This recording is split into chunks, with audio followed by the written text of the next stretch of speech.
Hey friends, before we dim the candles and lean in close, quick housekeeping. If you savor these midnight dives into the weirder corners of history, tap that subscribe bell like it's a church gong summoning the monks to compline, and drop a comment telling me what time it is in your corner of the world. I truly love scrolling through the timestamps. 3 a.m. in Sao Paulo, lunchtime in Melbourne, dawn just breaking over a sleepy farm in Wisconsin, seeing our cozy global listening room glow. Now find a blanket, set your phone face down so the light doesn't glare, and let's tiptoe into tonight's quiet scandal. Imagine you're a baker's apprentice in a damp Flemish town, year 1381. Your day is a blur of kneading dough, stoking the communal oven, scraping stray flour off your forearms. Nothing glamorous, nothing poetic, except maybe the way your heart does cartwheels whenever Lady Beatrix passes the shop on her way to Mass. She's impossibly out of your league. Father is a minor guild alderman, mother tastes every conversation for scandal. And you smell like yeast and burnt crust. But you've got one advantage no parent can detect: a walnut shell and a scrap of parchment.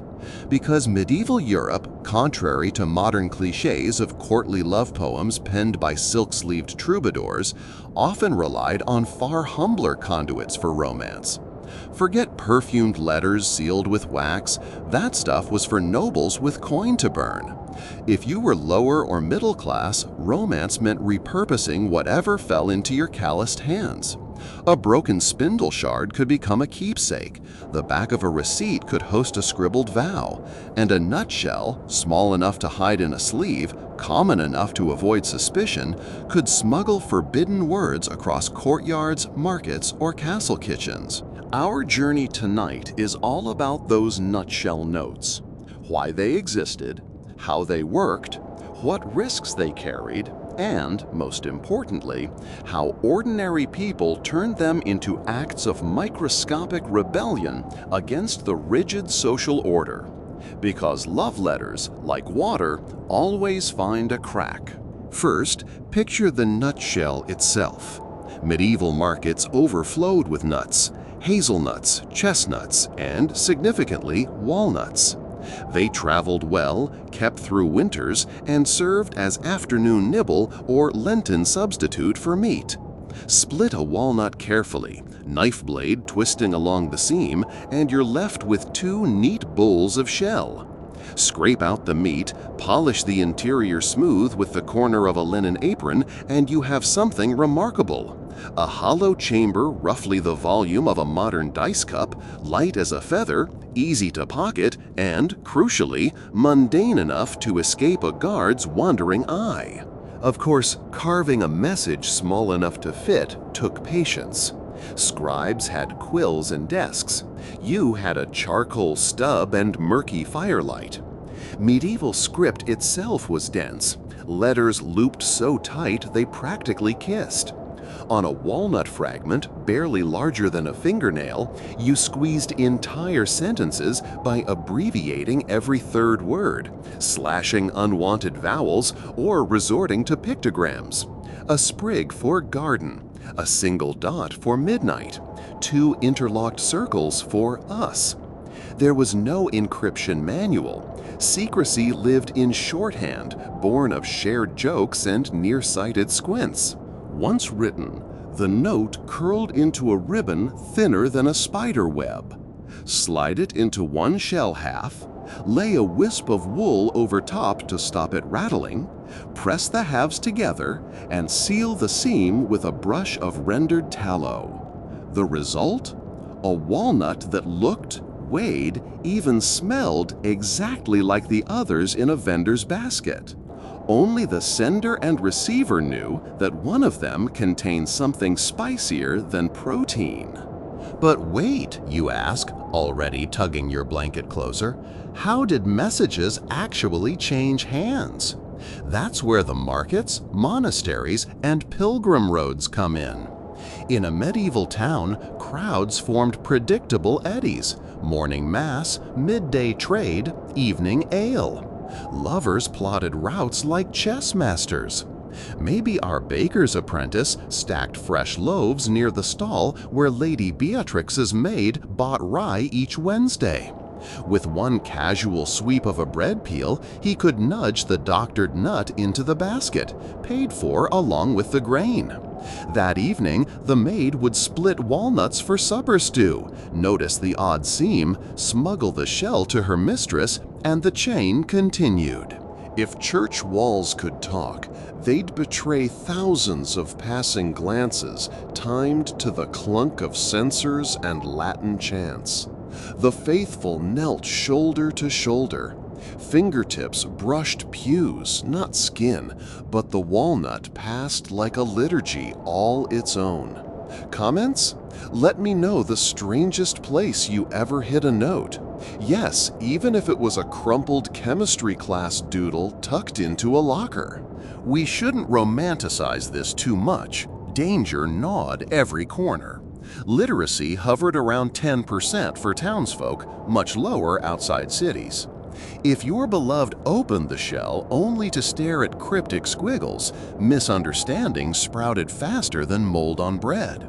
Worse, if a priest or family steward intercepted the nut, accusations of witchcraft or coded heresy could follow.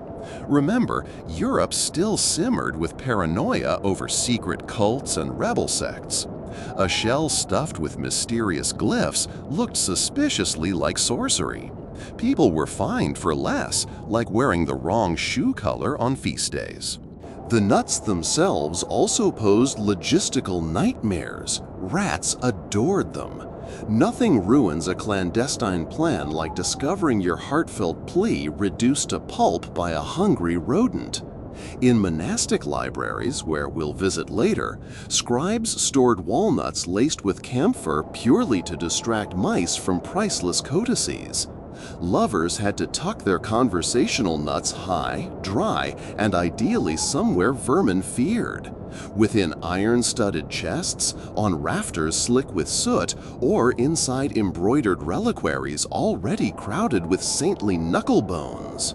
Then there's the problem of handwriting. Unlike today's anonymized fonts, medieval script was unique to the muscle memory of its writer. Curves, pressure, decorative ticks, any sharp-eyed steward familiar with your bookkeeping tallies could spot your penmanship. So lovers developed disguises, writing with a non-dominant hand, borrowing friends' quills to alter stroke with, even copying alphabets from foreign prayer books to mimic a traveling merchant's style.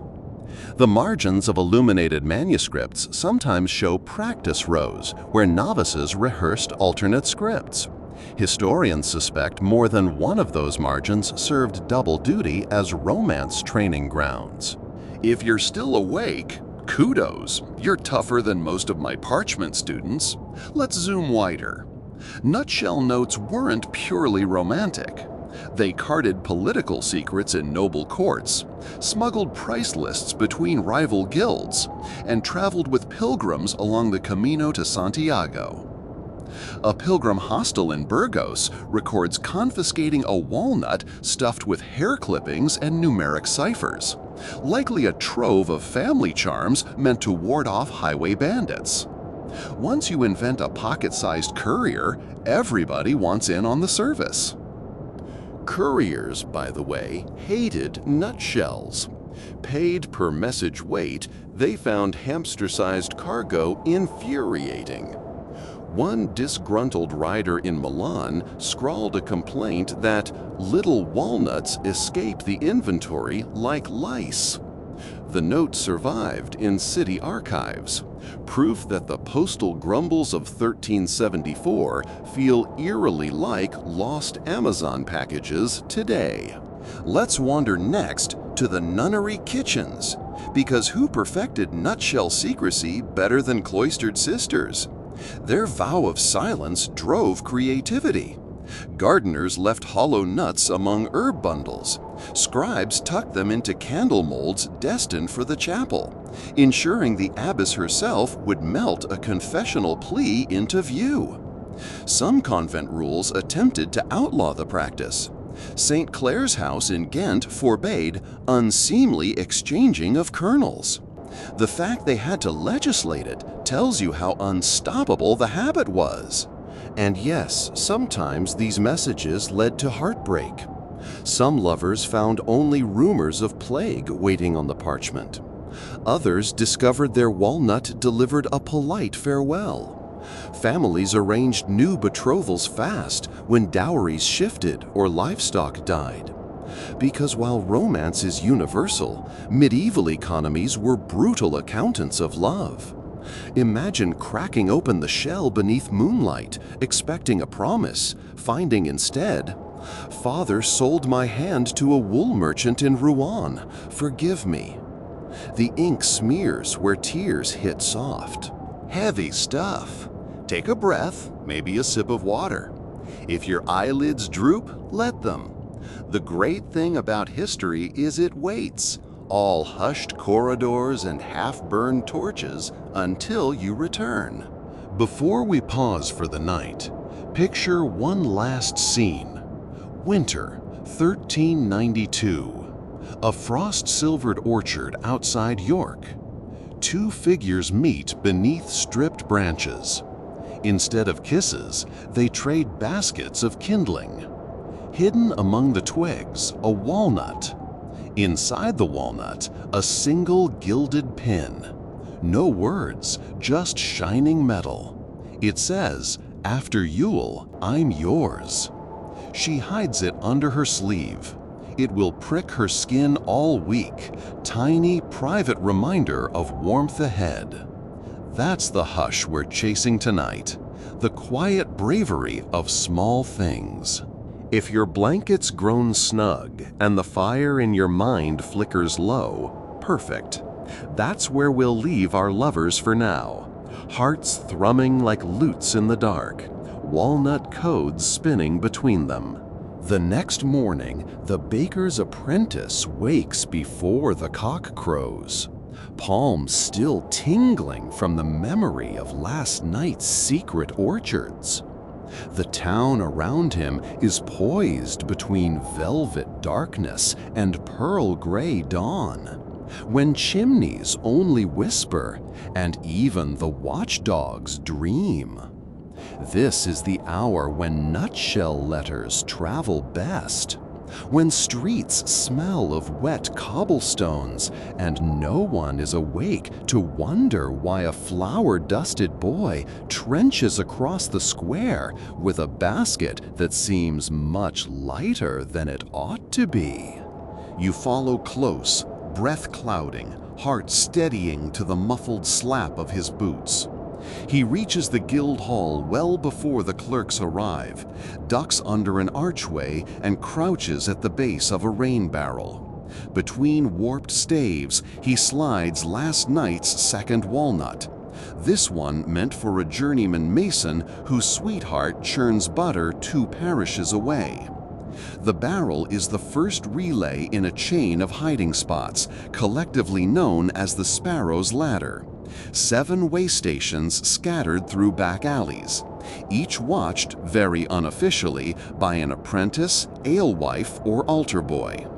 By twilight, the walnut will ride a cartload of lime mortar to the city ramparts, then tuck itself beneath a loose stone, where the mason collects it at shift's end.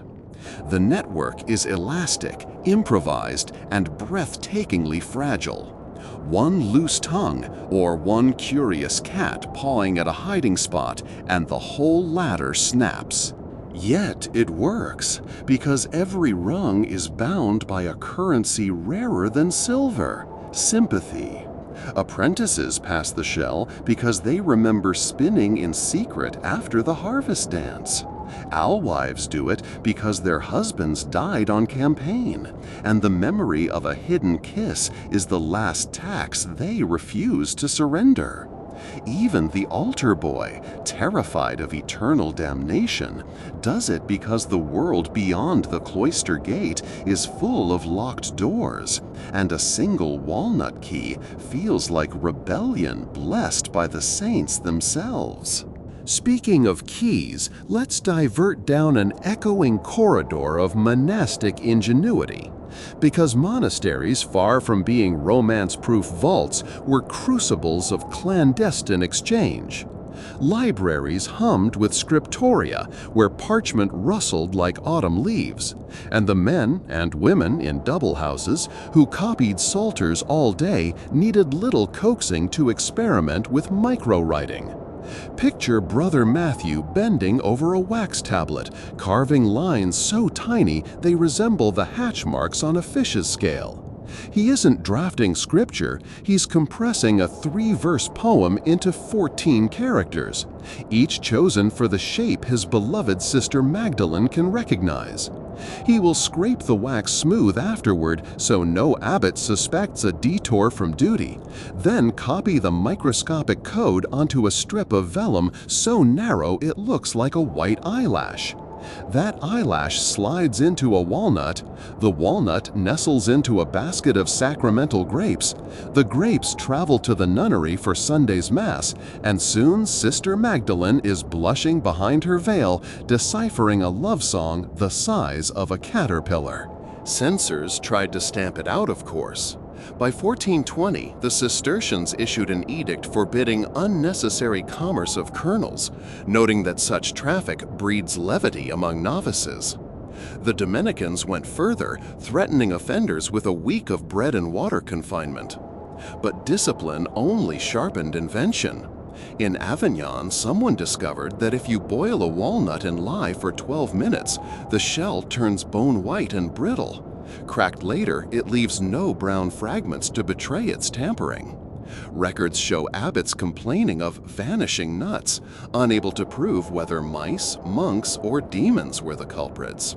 Outside cloisters, another obstacle loomed, the periodic nut tithe. During shortage years, lords taxed forest produce, requiring peasants to surrender a portion of every gathered nut for castle stores. This turned the humble walnut into contraband if removed unregistered. Lovers adapted by hollowing hazelnuts instead. The shells were thinner, messages shorter, but hazels grew in hedgerows bordering farmland and escaped tithe tallies.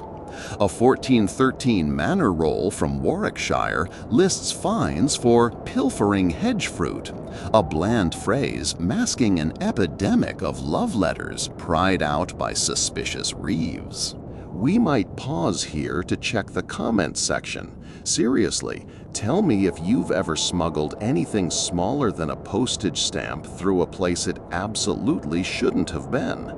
Your stories keep these midnight sessions alive like lanterns along a road. Now, allow your mind to drift hundreds of miles north, where Viking descendants on the Orkney Islands add their own twist. Walnuts don't grow that far. Enter the whelk shell. Sailors scoop out the snail, rinse the spiral cavity, and tuck inside a strip of birch bark etched with runes. The shell's natural plug is glued back with pitch. Once dry, the whelk looks like flotsam washed ashore. Sweethearts bury them at low tide beneath a distinct rock, trusting moon and memory to guide retrieval. Archaeologists have found a few, still sealed, the birch inside unreadable but fragrant with brine. Not every note was sweet. Some carried blackmail. Consider the case of Lord Henry of Vexen, 1319. His steward discovered that the laundress hid walnuts in the folds of his surcoat. At first, Henri assumed she fancied him. He cracked one open to find, "Pay what you owe to God's altar, or the bishop hears of your debts." Another read, "Did you kill your brother? Confess by Advent or rot." The laundress was arrested, swore she only delivered nuts left anonymously at her door. The culprit was never found. Chroniclers dubbed it les noix noires, the black walnuts, fearful sign that even nobles couldn't outriddle the shell's whisper. Time to widen the lens again. How did illiterate lovers manage? They leaned on tokens. A pressed violet indicated longing. A sliver of candle wax promised nightly prayers. And walnuts themselves could host scent rather than script. Clove oil for passion, myrrh for mourning, sage for steadfastness. Open the shell, inhale, decode. One London apothecary sold message powders that changed color when exposed to breath, staining the shell's interior crimson. Whisper your vow onto the powder, snap the halves shut. The recipient cracked it, saw the blush, and knew words had once floated inside, even if none remained. Of course, accidents turned comedy. A Nottingham merchant's account notes a dispute when his apprentice mixed a basket of date nuts, imported delicacies, with local walnuts awaiting messages. The master's wife bit into what she thought was candied fruit and nearly swallowed half a political manifesto criticizing the mayor. She spat ink for days. Literal ink. Dates preserve moisture. Parchment bleeds. Between mishaps, the practice spread along trade routes. Venetian sailors carried walnut letters to Alexandria. From there, Berber merchants adopted almond shells. The nut of choice shifted with climate, but the heartbeat was identical. Love and defiance packed inside something a sparrow could carry. Let's tilt into darker terrain, punishment. 14th century Paris law allowed wall time for note smugglers, culprits chained to the city wall during market hours, exposed to mockery. Records list 16 such sentences over 20 years, equal numbers men and women. Imagine standing there, arms aching, while passers-by pelt you with nutshells, ironically emptied of meat. Some victims kept their dignity by reciting prayers, others cursed creatively. One gutsy brewer's daughter sang tavern ballads so bawdy the crowd ended up cheering rather than jeering, turning her shame into local legend. The city fined her extra for inciting merriment under correction. Yet for every captured courier, a dozen slipped free. Because while officials scanned saddlebags, they seldom checked rosaries. Enter the Ave bead hack. Carve a walnut into a perfect sphere. Drill a hole, thread it onto a prayer cord between glass beads. Unscrew a tiny stopper, and a hair-thin vellum coil springs out. Say 10 Hail Marys while your heart drums iambic verse. When danger approaches, reseal and keep fingering the rosary. Piety unassailable. Speaking of verse, let me drop a challenge.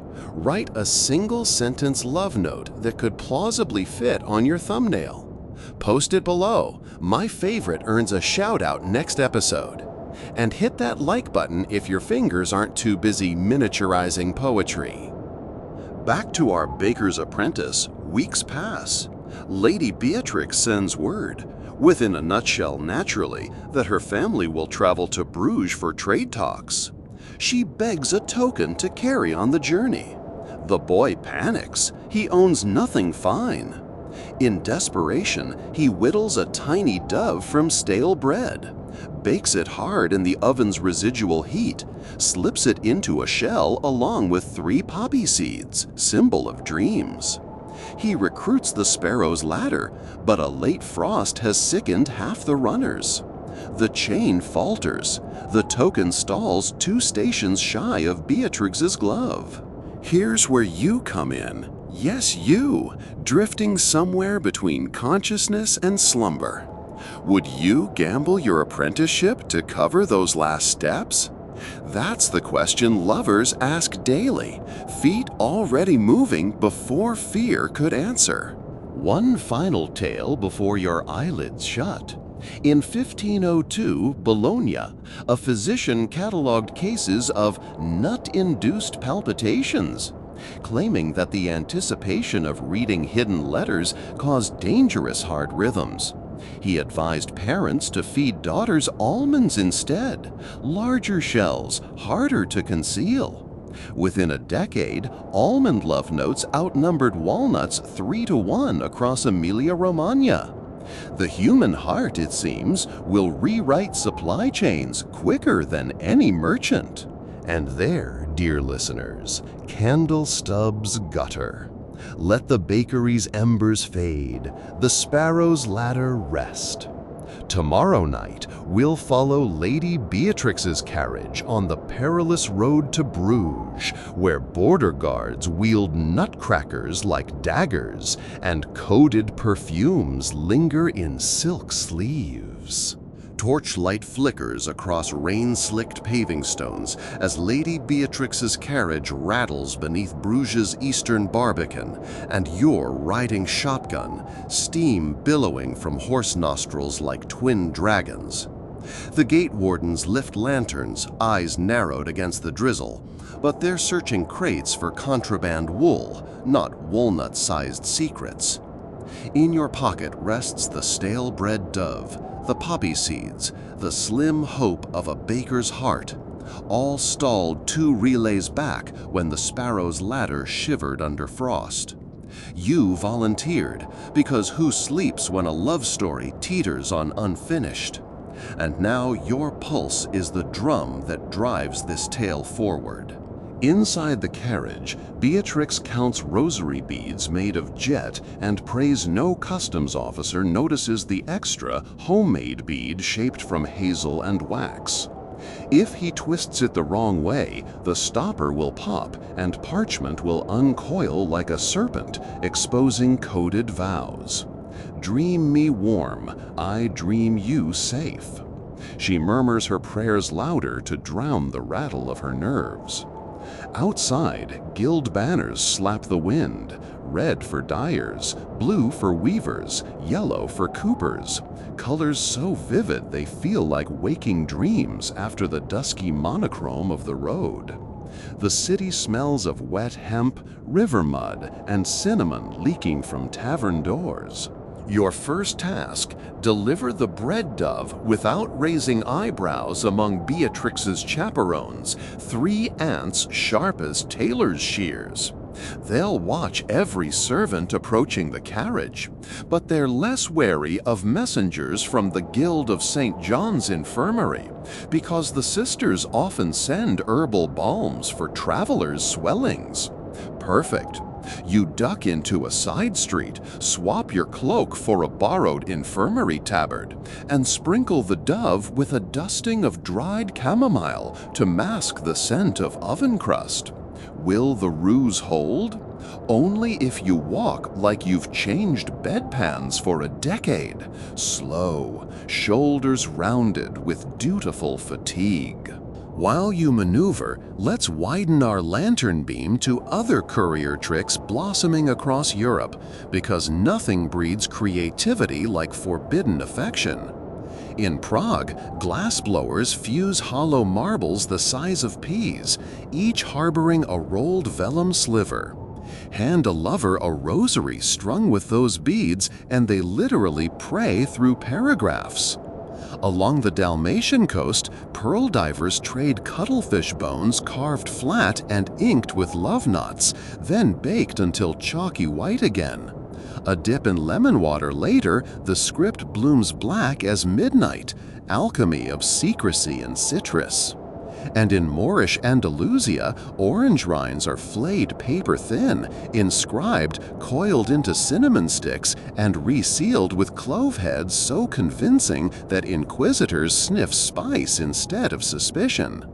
If any of these hacks spark your imagination, smash that like button. A single click is our modern clove head, sealing future stories in algorithmic amber. Back in Bruges, the ruse works, almost. An aunt waves you closer, eager for balm against carriage lag. But the driver's whip cracks and the horses jolt forward, forcing her to step back. You tuck the bread dove inside a velvet pouch on the seat, bow, retreat. A heartbeat later, the carriage disappears down a canal-lined boulevard toward the inn, Mission accomplished? Not yet. You still have to retrieve Beatrix's reply before dawn and feed it into the ladder's returning circuit. Otherwise, the baker will stand beneath his cooling racks tomorrow morning wondering whether love traveled all this way only to drown in Flemish rain. So you shadow the entourage across Bruges' nightscape. The town is a labyrinth of bridges and mirrored water, every lamp doubling itself in ripples. Sailors sing guttering shanties. Cloth merchants haggle even after dark because wool waits for no sun. You pause beneath an overhanging timber balcony where two students from the university debate Aristotelian metaphysics with tankards raised. Their argument drifts down. Is form inherent or imposed? Lovers would say both. The walnut's form is imposed discipline. The message inside is inherent chaos forging its own destiny. Drop that in the comments if you've ever hidden your true shape inside a borrowed shell. No judgments here. We've all been walnuts at some point. At the Swan and Shears Inn, Beatrix's party disembarks. A chimney already exhales roast goose.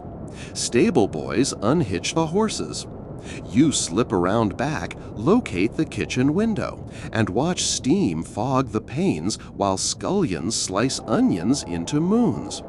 Lady Beatrix appears briefly near the hearth, shaking rain from her cloak. She presses a hand to the velvet pouch, bread dove intact, and her smile kindles brighter than the Spitfire. Then she vanishes up the stairs. Now the long vigil. You perch between stacked ale barrels, counting tolling bells. One for every quenching ember in the inn's hearth. One for every beginner subscribing below. Yes, you, huddled in bed. Tap subscribe like tucking a note into our communal walnut. Midnight, the city watch passes, halberds clanking. First hour, a cat slinks by with a mouse tail drooping from its jaws. Second hour, shutters rattle as wind off the North Sea picks up, carrying brine and distant gull cries. Finally, the kitchen door creaks open and a shadowy figure steps out. Beatrix herself, cloak over nightgown, hair in a quick braid. She clasps the velvet pouch, scans for eavesdroppers, then kneels by the herb garden where thyme and rue glisten with rain. She pries a walnut from her sleeve, your stale bread dove nestled inside, and replaces it with a new shell, this one heavier, sealed with beeswax tinted crimson. Before you can retreat, she whispers into the dark, "Safe road, sparrow." You realize she's speaking to any invisible ally. That ally is you. Once she's gone, you collect the shell.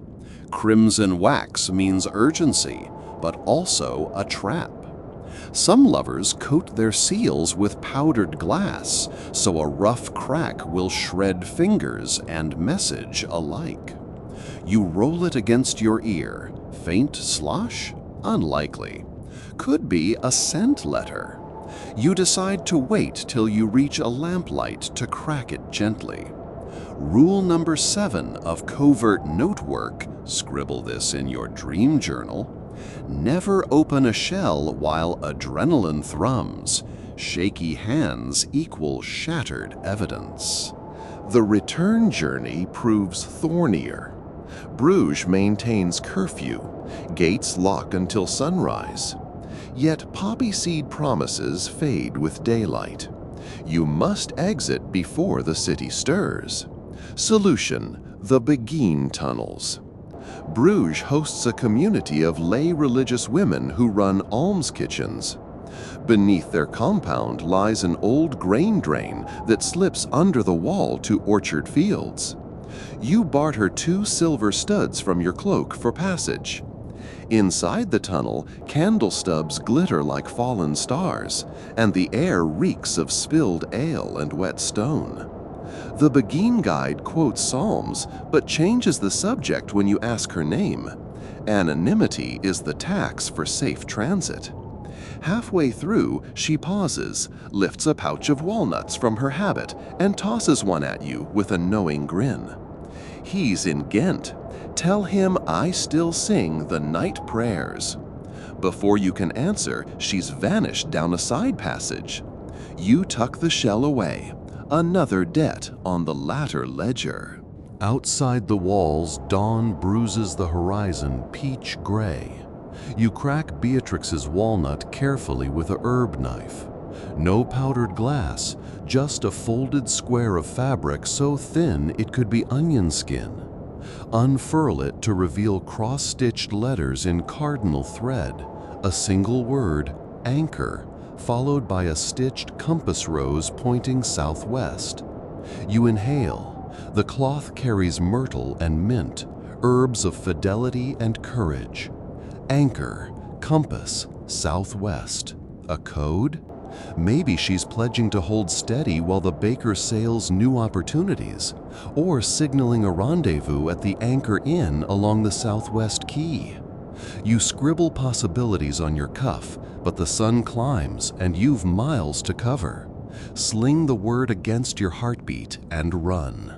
Hours later, you reach the latter's fifth rung, a cooperage outside Dunkirk where barrel hoops clatter like tambourines. The cooper's youngest daughter waits, pretending to feed chickens. You hand her Beatrix's shell. She swaps you the Beguine's walnut, already bound for Ghent via fishmonger cart. Information flows faster than river current when goodwill wheels the boats. We could chase each shell, but let's linger on the art of codecraft stitched into Beatrix's cloth. Medieval cryptography wasn't only alphabets. It thrived on symbol sets and synesthetic cues. Color, scent, even thread count turned into data points. Red thread often flagged urgency or danger. Blue signaled safe passage. Gold marked divine invocation. Compass roses, meanwhile, mapped to tavern names, the Anchor, the Star, the Rose and Lantern, because sailors carried those signs in memory long after land greened out of sight. A 2-petal compass might indicate noon, a 3-petal dawn meeting. It was a living emoji language centuries before Unicode. Hit the bell icon if you want a future deep dive on medieval secret alphabets. I'm collecting sources like walnuts on Michaelmas. Night falls again before you reach the baker's back door. You slide the shell through a knothole. Moments later, the door opens and he drags you inside, flour ghosting off his tunic. He cracks the walnut, gazes at the stitched word, and tears up. For a solid second, you fear he'll dissolve into doughy despair. But then he grins so wide his freckles stretch. Anchor, he laughs. She means the Anchor Bridge, where we met at Mayfair. He's found his next waypoint. He hugs you, dusting you white, and stuffs a honey cake in your pouch for the road. While he packs supplies to follow Beatrix, you collapse onto flour sacks and finally exhale. The mission rolls on, but for tonight, the shells are silent, the latter at rest. Outside, snow starts to whisper against the shutters. Late winter snow, dry and shy. The bakery warms, yeast rising, and even the ghosts of the ovens seem content. A gray-pink dawn seeps between the shutters before the baker has even finished lacing his boots, and you're already counting how many steps stand between this flour-dusted kitchen and the Anchor Bridge 2 towns away. He presses a still warm honey cake into your palm. Payment, fuel, thanks, friendship, all at once, then blows out the rushlight, plunging the room into a soft, yeasty dusk. Somewhere outside, a cock crows, but it's a weary second-hand crow, like a trumpeter testing scales rather than announcing a brand new day. You and I know the feeling. Sleep never quite arrived, but adventure didn't wait for an invitation either. Speaking of invitations, take 2 heartbeats right now. Yes, actually pause to poke that subscribe button and leave a comment telling us your favorite secret message hiding place. Every tap and keystroke tells the algorithmic gatekeepers that quiet history whispers matter more than noisy drama. And that means more midnight journeys for all of us. All done? Good. Let's unbar the door and step into into whatever comes next. The snow that started whispering during the night has turned the lane into a lumpy parchment, each footprint an ink blot. No real accumulation, just a crusty film that crunches under boots and sends tiny starbursts of frost up over your ankles. The baker shoulders a traveling satchel that looks comically small for someone his size, yet inside lies enough proofing cloth and dried sourdough starter to open a bakery in exile. He locks up, pockets the key, and turns toward the river road. You match pace beside him, bread dove gone, walnut mission evolving, both of you propelled by stitched red letters that simply say anchor. Half a mile out, the landscape unwraps into frost-nipped beet fields, every furrow glittering like pewter thread. A crow perches on a fence post, pecks at a shriveled root, then flutters off in a spray of black punctuation marks. It feels like a good omen. Crows remember faces, after all, and you'd like the local wildlife to be on your side today. The baker clears his throat. Her aunts, he begins, voice groggy from too many overnight ovens, they'll never allow a meeting. You consider, then produce the Beguine's borrowed walnut for Ghent, still undelivered. This says otherwise, you answer. Women with prayer books and silent vows have a habit of rewriting rules. Let's trust the latter. He smiles, though worry still stamps little parentheses around his eyes. An hour later, you crest a ridge overlooking the small market town of Eclo, where an orange-tiled inn roof stands out. The Compass and Chain, one of several hostelries owned by the Shipwrights Guild. You expect ordinary wayfarers and maybe a few bleary apprentices, but instead the courtyard bustles with men in doublets bearing the guild's coral and white badge. White mouth scars, too, the kind coopers use to filter sawdust, though they seem more decorative than protective. The baker stiffens. "Those colors," he mutters, "belong in Bruges harbor, not 30 miles inland." You both duck behind a piling cart stacked with barley sacks. A moment later, a carriage door opens and out steps Master Hendrik von Mill, deputy steward of the Shipwrights. His reputation? A neat ledger for every kindness, but a double-spaced record for every debt. Hendrik carries a polished walnut box the size of a Bible, banded with brass. Before you can decipher more, he looks directly at your hiding spot. You both freeze, but a wagon rumbles between, and his gaze skates over you. The baker whispers faster than kneaded dough. Hendrik's seal appeared once on a shell, blue wax, not crimson. It told Beatrix to forget the baker and accept a marriage contract with a textile investor. Ah, now the crimson urgency makes sense. If Hendrik's here, he could be intercepting the anchor message, or worse, deploying shells of his own to rewrite destiny. New objective: get eyes on that brass-banded box. The baker is too conspicuous, so you volunteer. He objects, but you remind him of Rule 9. The smallest purse carries the heaviest coin. Translation: sometimes the messenger must act richer than the message. You swap your travel cloak for a spare baker's apron, inverting Rule 9 in style. Dust your face with flour streaks and shuffle across the courtyard carrying an empty burlap sack like it's filled with grain. Invisible among deliveries, you climb the inn's rear steps and slip inside. The interior smells of rosemary roast pork and wet wool. You navigate narrow corridors until you hear Hendrik's voice, meticulous, clipped. Through a cracked door, you spy a private parlor. Hendrik unfastens the brass bands and lifts the walnut box lid. Inside rest 3 smaller shells, one waxed blue, one green, one striped half red, half white. He consults a ledger, dips a quill, and notes down something before resealing the box.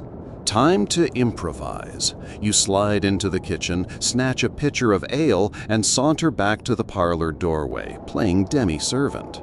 "Pardon, my lord, the host bids you taste the house ale, gratis for honored guilds." Hendrik studies you. His eyes are like iron nails, able to pin boards together with a glance. "Name?" he asks. "Ansel," you say. The Beguine's tunnel guide told you to use it in emergencies. It works. He nods and waves you in. You set the ale on the table, intentionally too far from him, forcing him to rise. As he does, you bend to adjust the tray and, swift as cracking a shell, slide the striped walnut into your apron pocket, replacing it with a similar weight nut from a bowl of snacks. Risky? Absolutely, but fortune favors the flour-smudged. Back outside, you hurry toward the baker, but a harsh shout freezes your blood. "You, Ansel!" Hendrik has discovered the swap. You spin, throw flour in the face of a stable boy to create chaos, sorry lad, then dive between horses before Hendrik's men can reach you. The baker sees commotion and grabs your sleeve, pulling you into a side alley cluttered with broken wreaths from last week's fair. You shove the striped walnut into his palm. "We need to know what's inside," you pant.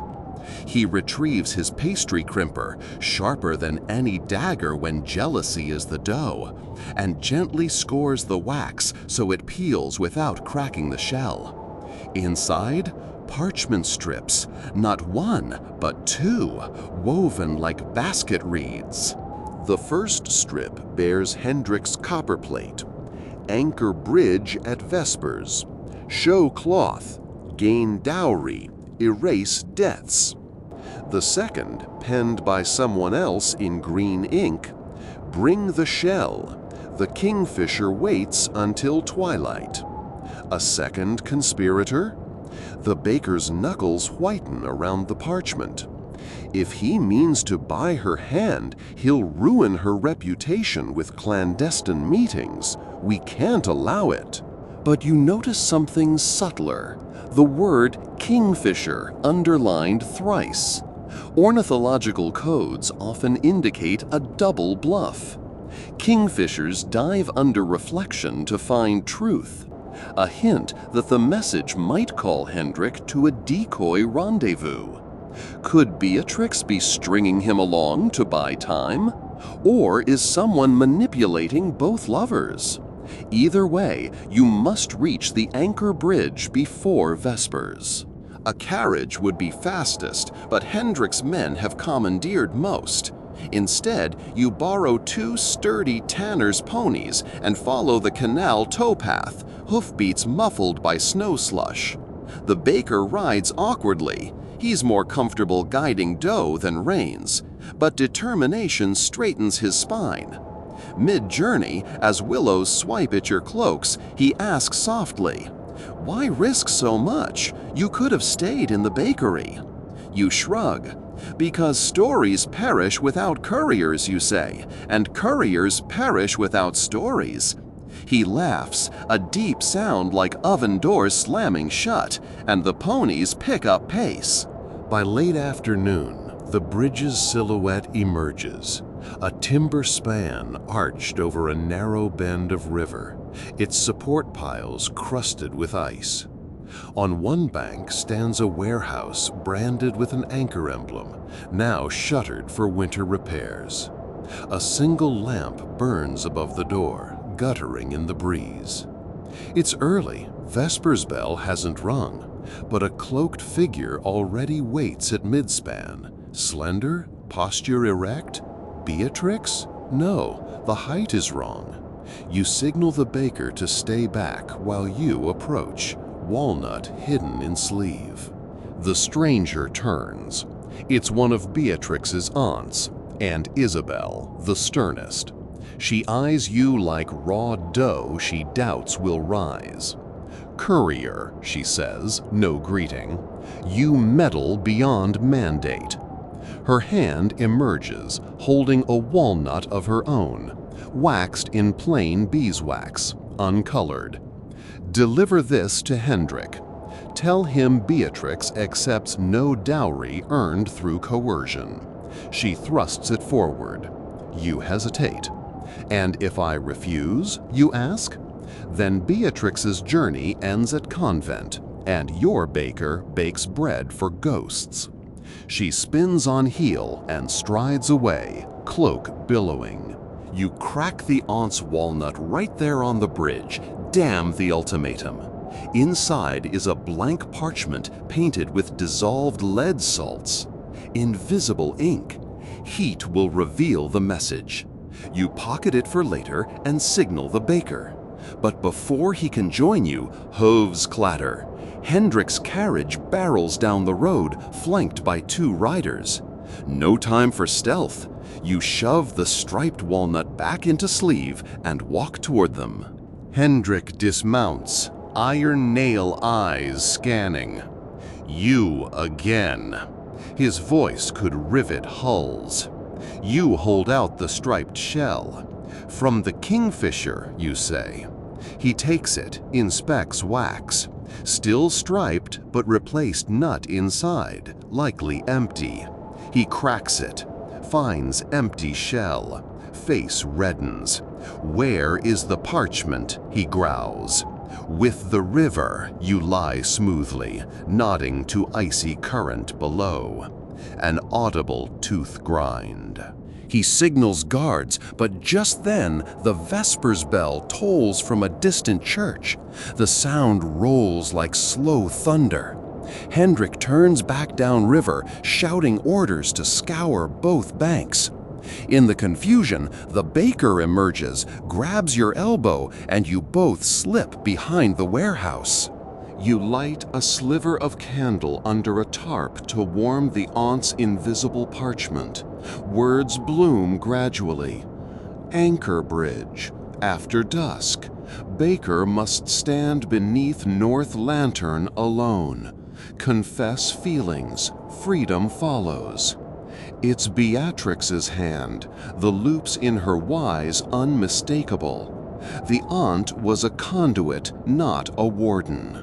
But being seen together could doom the plan. So you send the baker to the lantern while you plot distraction. Across the bridge, Hendrik's men stomp snow, searching for non-existent parchments. You pick up a loose iron hoop, cross to the opposite bank, and hurl it into the canal. Splash echoes like a body falling. The riders pivot toward noise, ride off to investigate. Night settles. The single lantern above the anchor warehouse frames the baker like a halo turned sideways. He waits, hands clasped, breath streaming. Footsteps. Beatrix appears from a side alley, hood low. She steps beneath the lantern. He starts to kneel, but she stops him, lifts his chin, and presses something into his palm. A hazelnut, unsealed. In the dim glow, he cracks it. Inside, a silver ring worked to resemble 2 intertwining vines, and a slip of cloth embroidered, "Marry me. Not tomorrow, not next feast, But when the plums bloom, B. Tears blur his grin, yours too. But then torchlight flares at bridge end, Hendrik returning. You whistle, the signal for ladder step 7, and the Beguine from the tunnel appears on cue, rowboat at the canal edge. She waves frantically. Beatrix and Baker dash, jump into the boat. You shove it off, then vault onto the bridge rail to stall Hendrik. He storms up, grabs your cloak. You stall with truth. They crossed the water on love's back. You can't chase that without drowning. He curses, barrels past, sees empty canal, roars frustration so loud a roosting swan flaps into sky. You fade into alley shadows and watch the rowboat glide under arches, lovers huddled close. Snow softens the world into silence, as if the night wishes them undetected passage. You inhale cold air, tasting pine pitch of distant hearth fires, and realize your role is done for this leg. Tomorrow another note will travel, another shell roll under another palm. A single oil lamp flickers above the boathouse door, casting gold tremors across the canal, while the rowboat noses into shadow like a shy cat returning home wet-pawed. You hop down from the footbridge, boots splashing into slush, and jog along the wharf just in time to catch the prow line that Beatrix tosses ashore. The Beguine guide, Sister Marguerite for tonight, though the city records know her as nobody, secures the stern, then disappears through a concealed hatch so smoothly you'd swear she's part ferret. Before we slide any farther into moonlit conspiracy, quick pause for housekeeping. If this midnight history caper has you grinning like a baker with free honey, tap the subscribe button, throw a candle emoji in the comments, and tell us which medieval city you'd risk frostbite to send a love nut toward. Every click feeds the algorithmic gargoyles that keep these stories aloft, and honestly, they're getting cranky without snacks. All right, lanterns low, heartbeat high, onward. Beatrix leaps to the dock. Her cloak snags and rips, releasing a puff of ambush-scented lavender, but she doesn't flinch. She hugs the baker, your baker now, not just any flower knight, and he holds her as though she might evaporate in the cold. You give them 4 breaths of privacy, then clap lightly. We have something Hendrik does not, a head start. Let's use it before the torch brigade reacquires its sense of direction. The Beguine reemerges carrying 3 bundles wrapped in oilcloth. She thrusts one at each of you, keeps the 3rd for herself, then points inland toward a crooked lane lit only by frozen starlight. Pilgrim House 2 streets up, she whispers. Painted sign of St. Julian, patron of hospitalers. Knock twice, whistle once, recite Psalm 42 in Latin, but only the first clause. They'll open. The baker blinks. I barely know the Kyrie, let alone Latin. You roll shoulders. I'll handle the words, you handle the heartbeat. He accepts this division of labor with a grateful nod. You cut through silent streets, boots skidding on ice. Beatrix keeping pace despite skirts clogged with river mud. Somewhere behind, Hendrik's men shout orders, muffled now like thunder buried in snowdrifts. You sense you're threading a needle whose eye shrinks every minute. At the Pilgrim House, a lantern dangles from a nail. You rap twice, whistle an off-key minstrel line, then murmur, "Quae mod modum desiderat servus." Lock slide, the door opens to reveal a sleepy friar with hair like scattered straw and eyes that hold no judgment, only quarter-lit curiosity. He motions you inside. The interior smells of sheep tallow and clove. Pallets are lined under an arched ceiling painted with saintly footnotes, little vine scrolls and marginal doodles of fish swallowing keys. The friar introduces himself as Brother Job, no pun lost on the universe, you suppose, and hands each of you a wooden token engraved with a star. Guests in transit, he says. Stars sleep upstairs. He pauses at your frostbitten fingertips. And mail? You nod, produce the blank parchment with lead salt ink from your pocket, now folded inside the walnut shell you kept as decoy. He pockets it without looking, as naturally as offering a benediction. Up a narrow staircase you find a single drafty garret with 2 pallets and a barrel stove barely glowing. You stoke it from tinder stored in your oilcloth. Beatrix removes the bakery apron that served as her disguise, reveals traveling clothes underneath. Woolen hose, double-stitched bodice, a small knife sewn at hip. The baker's admiration is so unfiltered you consider dropping a tapestry over his head, privacy perks, but decide time is too short. You discuss options. Remain here till dawn and slip out with a pilgrim caravan. Hike the timber road west to Newport and find passage to France. Or risk Bruges, the heart of Hendrik's influence, yet hiding in plain sight amid crowds preparing for Candlemas. Beatrix votes Bruges, twisting the stake right next to Hendrik's rootstock, she says. The baker agrees. You caution, spies love busy ports. She counters, so does anonymity. Decision sealed. Before sleep, Beatrix withdraws a walnut, plain unsealed. My final shell, she says, placing it in your palm. Deliver to Aunt Isabel by dawn. Inside, new instructions that shift rumor onto safer rails. You weigh it, feel nothing rattle. She winks. No parchment this time, simply a ruby earring. The one Hendrik gifted her under pretense of guild gratitude. Returning it signals her allegiance has changed. Symbolism over script, even a walnut adapts. Sleep creeps in fitful bursts, punctuated by distant bells and the wind's metallic whine through shutter cracks. Sometime just after matins you rise, leave lovers cocooned together, and steal into the still dark alley. Mission: find Isabel before Hendrik intercepts her.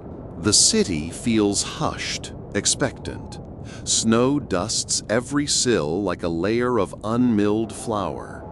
Morning traders shuffle crates of herring, the salt smell cutting the night's sweetness. You navigate by memory. Aunt Isabel's townhouse near the Dyer's Canal. Lanterns flicker inside when you arrive. She's awake early, likely orchestrating damage control. You rap discreetly. A maid cracks the door. You extend the walnut. For Lady Isabel, urgent. Maid disappears. Moments later, Isabel herself appears in doorway, hair unbound, face pale. She invites you into a vestibule heavy with incense. Hendrik accuses me of theft, she murmurs without greeting. Says a striped shell carried proof. She studies the walnut in your hand. You pass it over silently. She cracks it, removes the ruby earring, inhales sharply. Tears well, she bites them back. Beatrix lives. You confirm. Then my chain to Hendrik is snapped. She stows the earring in a pouch and presses a tiny bottle of dark ink into your hand. Iron gall, she whispers. Beatrix will know. She shows you a small burn on her palm, the begin sign for sworn secrecy, then ushers you out before servants gossip. As dawn melts the frost, you return to the pilgrim house. Beatrix now stands by the stove, polishing her knife. The baker packs bundles of rye biscuits and dry sausage for the road. You hand her the ink vial. She smiles. "Enough gall to write a whole new history," she says. Time to travel. Brother Job slips you through a back gate, down to the frozen canal, where a hay barge awaits, its owner bribed with 2 honey cakes. You crawl under tarps between hay bales, ponies tethered behind like lumpy shadows. The barge drifts under creaking trees, ice clinking like tiny bells against hull. Hours later, at a lock outside Bruges, you disembark, stiff and hay-covered, but free. City gates loom, their stone towers frosted like wedding cakes. You time entry with a procession of wool merchants merging into flow. At the Weavers' Square, you follow Sister Marguerite through a warren of courtyards to a modest alehouse called the Quiet Cup, run by lay sisters who brew near sacred small beer. In a curtained alcove, she unveils a half-finished tapestry, a sparrow perched on ladder rungs. Each rung is stitched with names. You note your alias, Ansel, newly added. She threads the last rung, Plum Day, a code for the lover's future wedding. Marguerite gives Beatrix a purse of seed pearls, dowry enough without guild strings. A gift from silent investors, she says. Likely a network of women tired of marriages brokered over ledger books. Beatrix's eyes gleam, the baker's knees wobble. But Hendrik isn't idle. At dusk, a crier near the Burg Square reads a proclamation. Wanted, 1 flower-covered thief and a woman answering to be. Reward, 30 silver groats. Descriptions crude but close. Guards cluster at bridges. Your window to vanish narrows again. Beatrix hatches a daring plan. Attend the Guildhall masquerade tonight, Candlemas Eve, where Hendrik must appear. There, publicly present the ruby earring to the High Steward, exposing his coercion. The spectacle will grant her legal exit from any forced betrothal. Risky? Like juggling torches in a barn of gunpowder, but also final. Hours before the ball, Sister Marguerite produces costumes. Beatrix, a crimson domino cloak with fox face mask.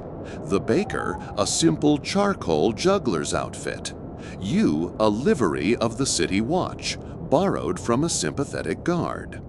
Iron gall ink becomes invisible markings on Beatrix's fan, visible under candle smoke. Proofs of Hendrik's bribery copied from Isabel's ledgers. The Guildhall blazes with candles, chandeliers making amber rivers across polished floorboards. Masked revelers swirl to shams and rebecks. You station yourself by main doors, spear in hand, scanning for Hendrik. He strides in wearing a peacock plume mask, arrogance unmistakable.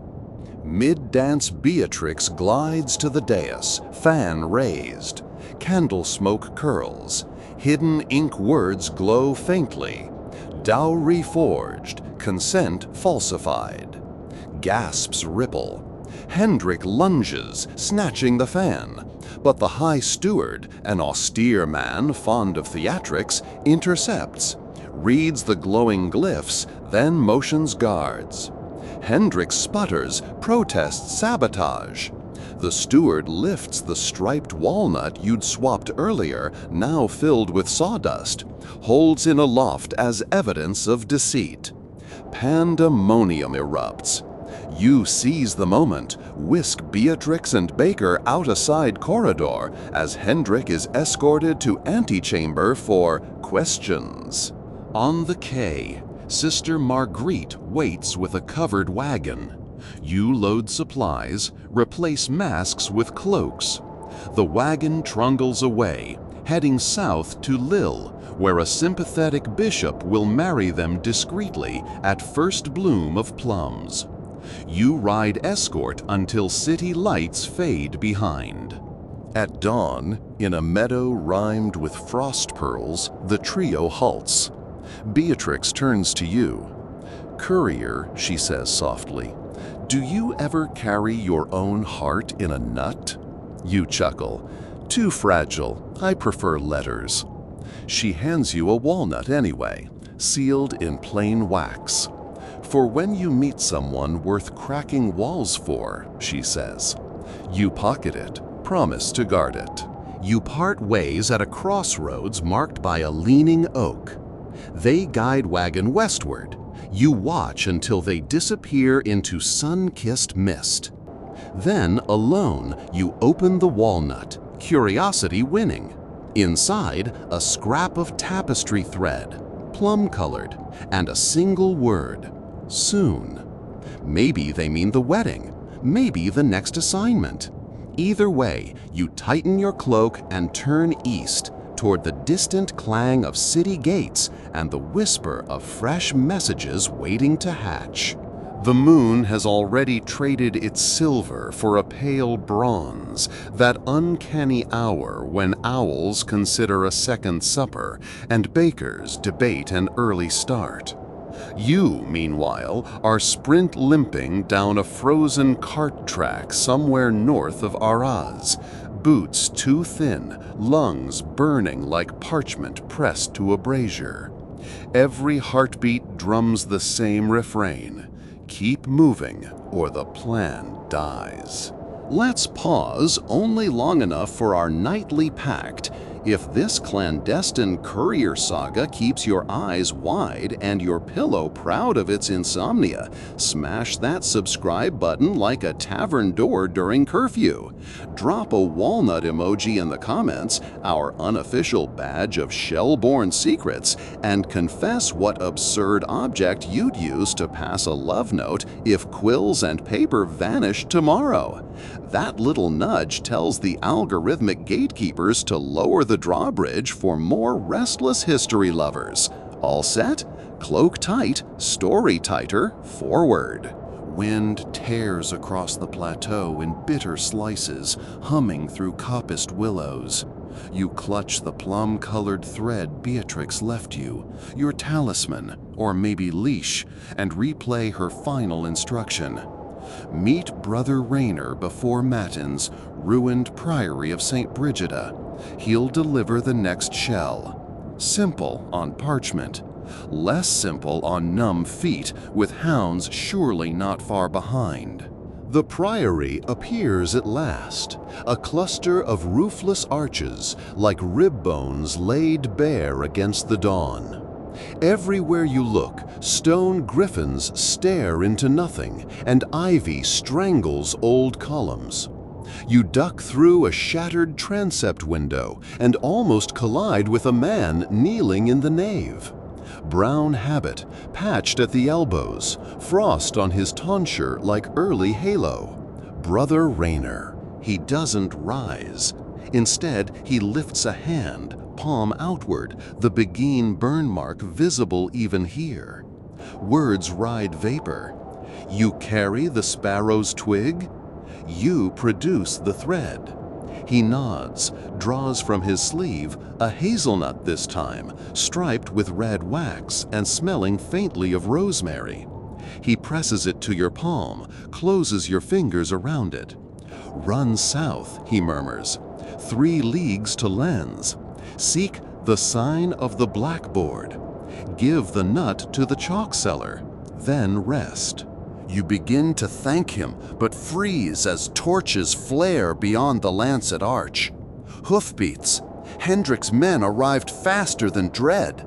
Rayner shoves you toward a trap door disguised beneath a cloister slab. Crypt tunnel, he hisses. 2 turns, then surface in the orchard wall. Go!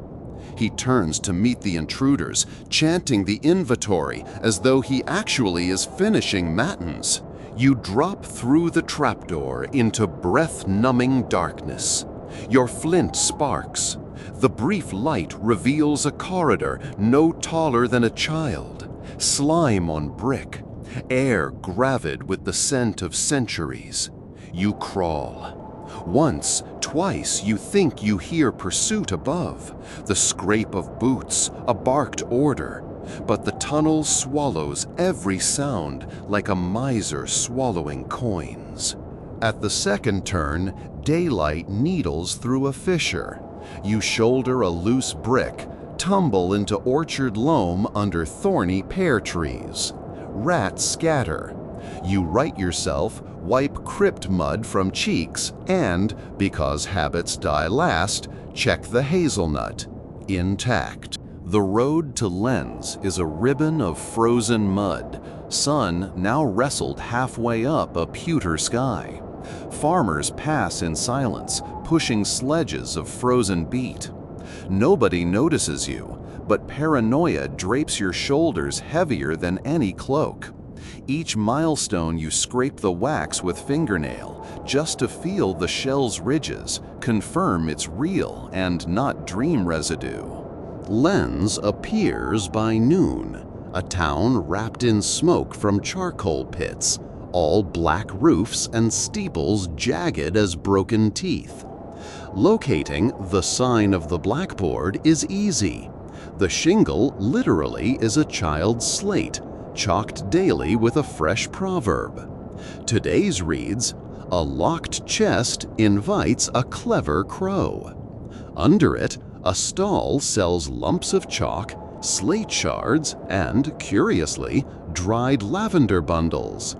The vendor is a woman in gray wimple, eyes so sharp they probably etch glass. You set the hazelnut on the stall. She brushes chalk dust from fingertips, picks up the nut, weighs it. Without a word, she snaps it, no ceremony. Inside, a twist of linen containing 3 items. First, a signet ring bearing the seal of Bruges Bakers Guild, Hendrix unmistakably. Second, a tiny sketch of 2 swans entwined, a symbol you recognize from the tapestry rung. Third, a scrap of parchment no larger than a postage stamp that reads, "Trust the crow before the swan. Midnight, Maubeuge, warehouses." The chalk seller scans the market, then slips the linen into her bodice and replaces the nut with a small slate tile etched in invisible gall ink. Handing it to you, she murmurs, "Hold over flame." Then she resumes hawking chalk as if squirrels deliver encrypted nuts to her every hour. You duck into an alley, borrow heat from a brazier outside a cobbler's booth. Letters bloom on the slate in smoky brown. Ansel, turn east to Mons first. Take grain cart. Disguise as lay brother. Eat nothing sweet after sunset. Beneath, a crudely scratched crow. Sweet after sunset? Odd dietary warning. But Sparrow Network never writes fluff. You tuck the slate inside coat lining and head for the eastern gate. By dusk, you're perched atop sacks of millet, the grain cart rocking like a cradle along rutted track. The driver, Brother Odo, claims allegiance to the Abbey of Saint Amand, but sings tavern ballads too well to be devout. He met you at Road Inn, accepted your fabricated letter of passage, and offered ride for price of silence on his flask habit. Works for you. Night chills deepen. Odo starts humming about rosined fiddles and easy virtue. You study the constellations, mapping progress. A sliver moon emerges, the color of tarnished tin. And then you remember the chalk seller's caution. No sweets. You've eaten only hard cheese, so fine. But Odo, generous in vice, passes a jar of quince preserves. Sticky syrup gleams in starlight. You decline politely. He shrugs, scoops with 2 fingers, smacks lips. Half an hour later, he vomits over the side. Cold sweat sheens his brow. You steady the reins as he gasps, "Devil's own quince, bought off a peddler!" Your pulse spikes. A sweet curse? You drag Odo onto sacks, tie reins to cart frame, guide mule yourself. His breath is ragged but alive. Whatever toxin, small dose. Chalk seller's note saved you. Approaching Mons, the guard lifts lantern, barely noting your tonsure wig. He waves you through. Have they orders not to hinder clergy? Useful. Within walls, you steer cart to Hospital of St. Waltrude. Sisters accept Odo, brew antidote of thistle and honey. Safe sweetness, they claim. You donate coins, secure fresh sandals, and more vital, a charcoal stick. In the hospital scriptorium's dying firelight, you scribble crow's sigil on slate piece left blank. A nun sees, raises eyebrow. You feign piety, a devotion device. She smiles, offers ink for your prayers. You thank her, pocket tiny vial. Midnight ride to Maubeuge now looms. You purchase a cob gelding from stable. A horse with more bones than flesh, but better than feet. The road is black velvet sprinkled with hoarfrost diamonds. Each hoofbeat seems too loud. Somewhere an owl calls, answered by distant wolf. The November night gnaws your ears, but inside chest a fire of purpose crackles. Maubeuge warehouses squat along the Sambre, dark hulks with boarded eyes. You tie horse in alley, slip between barrels to the appointed door marked by a crow scratched in pitch. Inside, vast emptiness, smells of flax and mouse droppings. A single shielded lamp glows near stacked crates. And there, to your astonishment, sits Aunt Isabel, veiled in sable, posture regal as ever. She smiles thinly. "Welcome, courier of walnuts. We meet face to face." You bow. Did the ruby fan scandal break Hendrik? Broke, twisted, but not toppled. He fled Bruges south, poisoning waters. She gestures to crates. These hold forged indulgence certificates and counterfeit guild seals. Proof enough to bury him if delivered to the right tribunal. Then why risk meeting here? To ensure they reach Claremont Parliament tomorrow. She pulls out a palm-sized casket. Inside, dozens of hazelnuts, each wax-striped differently. Couriers can be captured, but bunches harder to track. She offers you a ceramic pilgrim flask. Carry this as holy water. Inside, nuts stay dry. A door creaks. From shadow steps Beatrix, travel-stained, eyes blazing. The baker behind, cloak torn but grin unbroken. Reunited already? She explains. The wagon outran pursuit until near Cambrai, where Hendrik's mercenaries set roadblocks. They detoured, lost provisions, gained resolve. She trusts no one more than you to finish the job. Conversation breaks as a small boy darts in, crow emblem stitched on cap, reports riders approaching Riverside. Hendrik's crest. Alarm rings through your veins. Isabel shoves the casket into your satchel. Escape by water, she commands.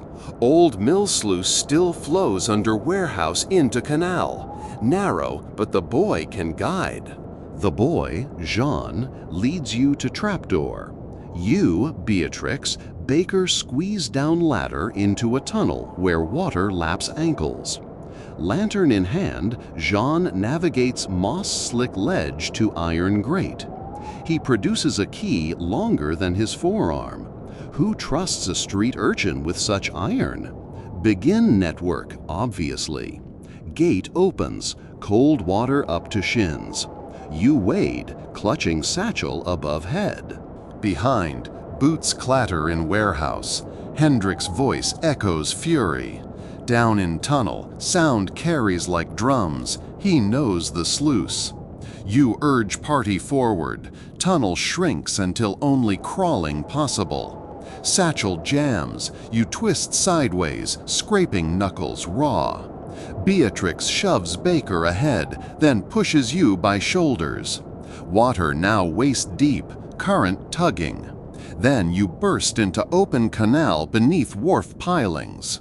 A skiff awaits, tied loosely.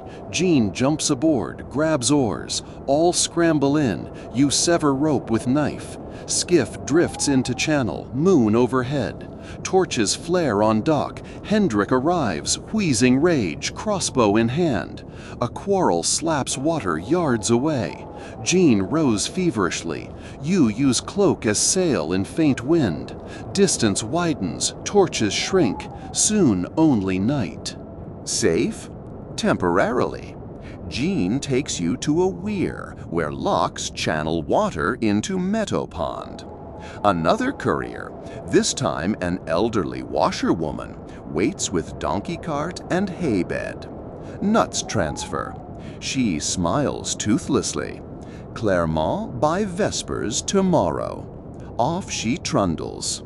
Dawn bruises sky. Exhaustion swamps your limbs. You collapse under Willow, Beatrix beside you, Baker snoring already. She turns the plum thread round her finger. "We have cracked so many shells," she whispers, "yet our own remains closed." She hands you a fresh walnut, unsealed. Inside, nothing but seed meat. "Proof some nuts carry only nourishment," she teases. You chuckle, finally allow eyelids to fall. Dawn broke like stained glass shattering. Pink shards, amber splinters, and a center of blinding gold. You wake in a hay-scented cart rolling south, lids gritty, throat wrapped in a woolly scarf Beatrix must have tucked around you while you slept. The caw of a distant rook is your only welcome, but there's no time for gentler greetings. Whispered history is sprinting toward its verdict, and we have a trial to crash. Quick favor before we risk high treason together. If you've savored these midnight escapades, nutshell conspiracies, crypt tunnels, poisoned quince, tap subscribe like you're hammering a blacksmith's anvil. Leave a rook emoji in the comments and confess the boldest thing you've done on zero sleep. It helps the algorithmic sheriffs realize this ragtag crew is worth pardoning. Right, cloaks up, hearts steady, on to the last leg. The washerwoman, Maëlle by name, guides her donkey Philemon along frost-crusted lanes flanked by dormant vineyards. You peek from beneath the hay. The ceramic pilgrim flask, now holding a storm of coated hazelnuts, rests between your feet. Every jolt feels like destiny rattling dice. Mel hums psalms off-key, then mutters, "Roadblock at the pass. Men in burgundy livery." Hendricks? His colors change with alliances, but burgundy cloaks were sighted near Arras. Mel clicks her tongue. "Hold still, children." A grin crinkles her face. One missing tooth, infinite mischief. She flicks reins. Philemon lumbers slower, fiending age. You worm deeper into hay beside Beatrix and the baker, who still introduces himself as Luke, though you suspect that's alias 3 of 9. Through gaps you glimpse soldiers playing dice by a charred tree. Their pike heads glint with hoarfrost. One saunters forward, scanning cart. Maëlle greets him with a grandmother's wheeze. Bless you, my sons, spare a crust for an old washer on her way to Clermont's markets. The pikeman eyes the hay suspiciously. Beatrix's hand tightens on yours. Then Mael coughs, a wet, ragged sound reminiscent of last week's plague rumor. Soldier recoils, covers mouth. Move along, he orders, voice breaking. Mael bows, flicks reins, rattling past as soldiers share disgusted whispers about contagion. You exchange wide-eyed relief. A fake cough saved more lives than a sword. Beyond the pass, Mael stops by a copse. Ride the donkey now. I turn east to avoid suspicion. She presses a wooden token, a rook etched on one side, lily on the other, into your palm. Hand this to the gate sergeant at Clermont. He owes my sister.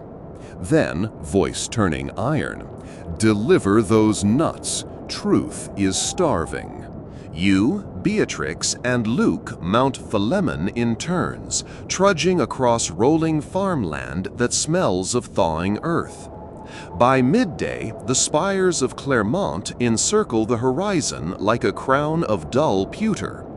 Smoke columns rise from smithies. Bells announce sext. The city wall looms, gates thrumming with traffic. Carters, pilgrims, a troop of acrobats twirling staves. Gate sergeant is a bull of a man with braided mustache. You hand Mael's token. Recognition softens his glare into cautious respect. The rook commands, he murmurs, then to guards. Clear the way for these clerics. Within minutes, you cross the threshold. No search. Inside, streets snarl with pre-parliament bustle. Everywhere parchment bundles, courier pigeons, merchants shouting oaths about grain tariffs. Look leads you through alleys toward the Guildhall where the Parlement de Clermont convenes, an austere fortress of timbered gables and blue slate roofs. Session resumes at none, he says.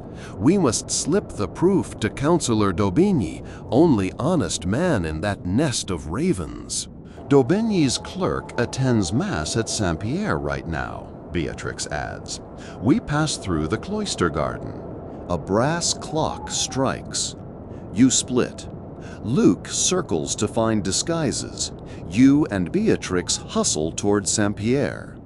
Inside the cloister, roses long dead leave only thorny ghosts. You spy the clerk, Etienne, thin, spectacles ink-stained. Approaching, you notice two figures shadowing him, men in burgundy, Hendrick's watchers. Beatrix grabs your sleeve. Interception impossible, so we distract. She produces a small cloth bundle of flea powder, clove, mint, dried marigold. With a wink, she steps into the cloister walk, feigns dizziness, tumbles in front of the spies. Powder puff explodes. Men cough, eyes watering, curses echoing. Etienne startles. You slip behind, whisper your passphrase. A locked chest invites a clever crow. He freezes, then nods, extends his breviary. You slide a single hazelnut between its pages. D'Aubigny needs to break it before the vote, you whisper. Etienne hides it in sleeve, scurries away as guards chase Beatrix in circles, sneezing. She escapes through herb beds, meets you by East Portal. Laughing, she flicks marigold dust from hair.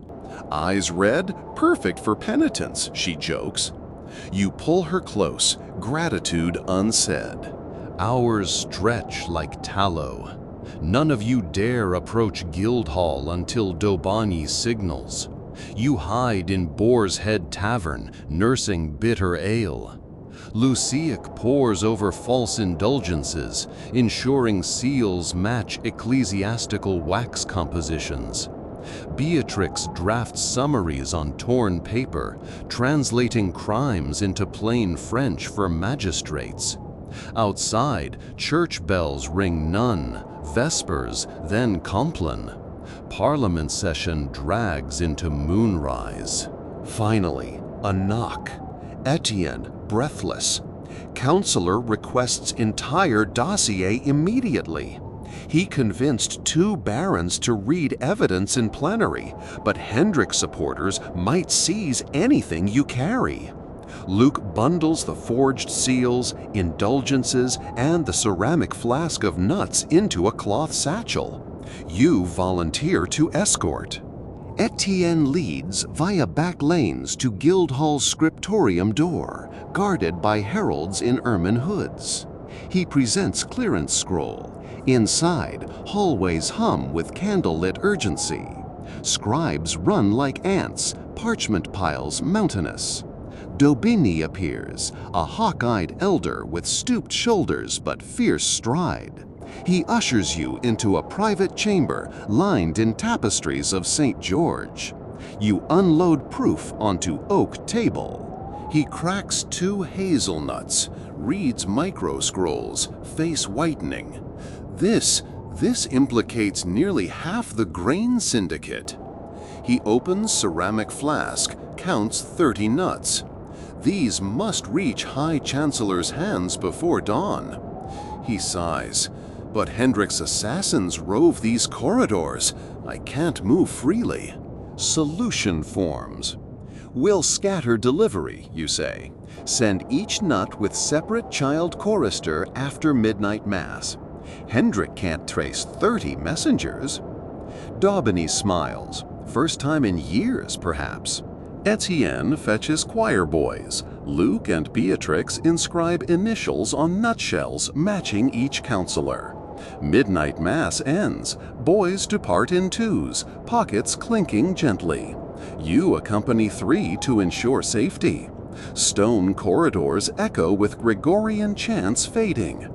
Somewhere, crossbow strings creak. You keep hand on dagger.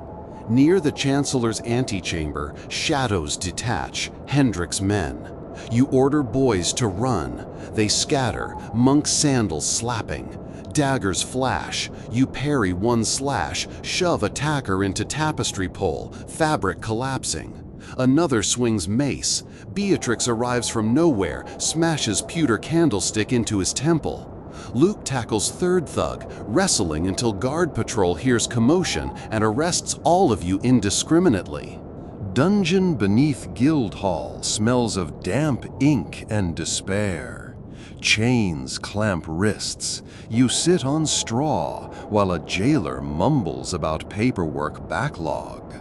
Hours bleed. At dawn, iron door clanks. Enter Counselor Daubigny himself, eyes twinkling. Release them, he orders. Jailer protests.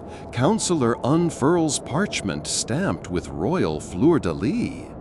By order of High Chancellor, they are crown witnesses. Outside cell, Daubigny clasps your chained hands. The vote concluded just after matins. Hendrik's allies crumbled under weight of proof. An arrest warrant has been issued. As for you, he unlocks shackles, you're cleared, but also wanted by certain vengeful parties. I suggest discreet exit. Beatrix retrieves belongings from evidence bench. Your hazelnut supply gone, but mission fulfilled. Luke's baker grin returns. Time to vanish like sugar in tea. Snowflakes begin their silent invasion as you cross Claremont's southern bridge. Soldiers loyal to Parliament patrol ramparts, Hendrik's banners already torn down. Rumor says he fled east with handful of mercenaries. Others claim he disguised as leper and boarded barge north. Either way, the Sparrow Network sleeps easier. At a wind-bent crossroads, Etienne catches up on pony, bearing sealed letter. From Daubigny, he says, and something extra. Letter thanks you. Encloses small parchment of royal imprimatur granting safe conduct to carriers of the crow. The extra, a single gold noble minted yesterday, stamped with rookie depiction of a rook. Evidence Daubigny enjoyed your joke. Luke chooses westward road. His bakery in Bruges awaits resurrection once Hendrik's debts freeze. He shakes your hand, squeezes Beatrix's, wipes tear. If you ever crave almond tarts without poison, visit. He trudges off, whistle carried by wind. You and Beatrix watch sunrise paint clouds peach. She turns, pulling out the empty walnut from earlier. Still nothing inside, she muses. Maybe time we write our own message. She cracks shell fully, splits halves, tucks in the plum-colored thread. Your first token from her. What should it say, she asks. You produce a quill, dip into ink vial salvaged. On sliver of parchment you pen, no more tunnels, meet me in light. You roll it, seal with drop of candle wax, press both halves together. Now, Beatrix says, we need a courier. Jean the urchin materializes from ditch, grinning. You hand him the walnut. Deliver this to the windmill above Arras in 1 month, you instruct. Recipient will be wearing violet ribbon. He pockets nut, salutes. You and Beatrix set off south, following sun. No hounds, no poison, just crunch of snow and the promise of unencrypted words shared by firelight. Maybe you'll build a bakery scriptorium hybrid where nuts hide actual food, not conspiracies. Or maybe intrigue will call again, but with the rook's blessing rather than desperation. Before distance swallows us, turn once more to the watchers across centuries. If this final flight stirred your pulse and soothed your eyelids all at once, seal our adventure with a last subscribe. Pass the video to anyone who mistrusts ordinary walnuts, and tell us which part of this journey kept you most awake. The Sparrow Network may rest, but stories never slumber. They only wait for the next brave courier, perhaps you. Sleep well, and may your dreams carry messages too delicate for daylight.